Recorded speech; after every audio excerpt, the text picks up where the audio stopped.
Wewe vipi? Unaenda wapi bwana? Samani kaka.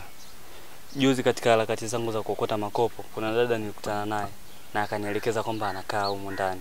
Aliniambia nikiwa na shida yoyote, nije nigonge na yoyote nitamkuta atanisaidia. Niko na kiu blaza yangu, nikopo naomba unisaidie maji ya kunywa. Kwa mali shirika la maji sio? Kwa maana hapa ni darasa hii.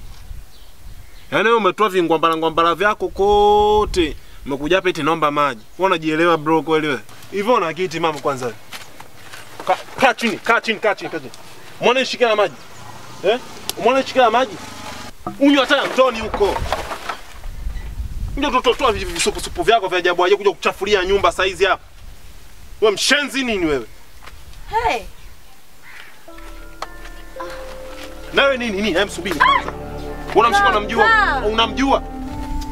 Subiri kwanza, unamjua? Pole. Kaka bana mtulia poa kwanza. Sasa ndio nini unamsukuma mtu unajua kalote hili? Unajua kwamba kitu kimoja mdogo wangu, sawa? Katika maisha ugopa sana watu kama design kama hao. Haona kanyota kako ni watu wa machoka majalalani huko, si ndio maana yake?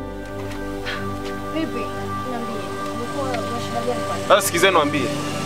Vipi ulikuwa unahitaji nini? Sikiliza. Naomba unisikize kwa makini. Na wewe kwanza ukiniona kama kituo cha polisi, afu narudi kwa mpuzi. Hebu nisikilize. Kuanzia leo Sunaniona kwa mtu kwamba kaka yako unielewe, si ndio maana yake? Kwa sababu tunapandana kichwani kwamba ujukani mdogo yuko wapi mkubwa yuko wapi. Nasikiza nikwambie. Fuata mambo yako mdogo wangu. Maana ninachokuambia hunielewi. Sasa endelea na uchukara wako. Asante dada. Usiniambie asante. Usiniambie asante. Kaka bana ndo nini hivyo bana mishachoka. Vitu kama hivyo tu usiwazi bana. Kakangu ana miasilasila ya ovyo ovyo, achana naye asikupe pressure. Naambia ulikuwa unataka nini? Nilikuwa na kiu cha maji.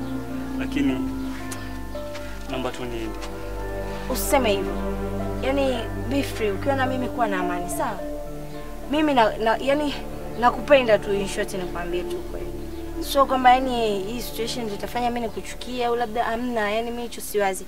Kwanza ujue nini? Hii hapa nilikuandalia wewe. Hii hapa saa. Yaani nilichokuja kugundua kwamba sisi maskini hatusaminiki. Useme hivyo bana. Hapana. Ona. Lete mkono. Umependeza sana. Umesikia? Shika. Usiwaze. Yaani wewe vitu kama hivi unakuwa humble. Yaani jishushe. Yaani wewe mzoe kakangu ndo alivyo yule. Mimi mzoe ndio nakupenda sana wewe. Nakupenda yani kwa yani usiwaze kuhusu kakangu. Kama kaka yako nimeweza tu kumwomba maji ya kunywa, kanifanyia yote haya. Je, iweje akija kujua mimi na yeye tuna mahusiano?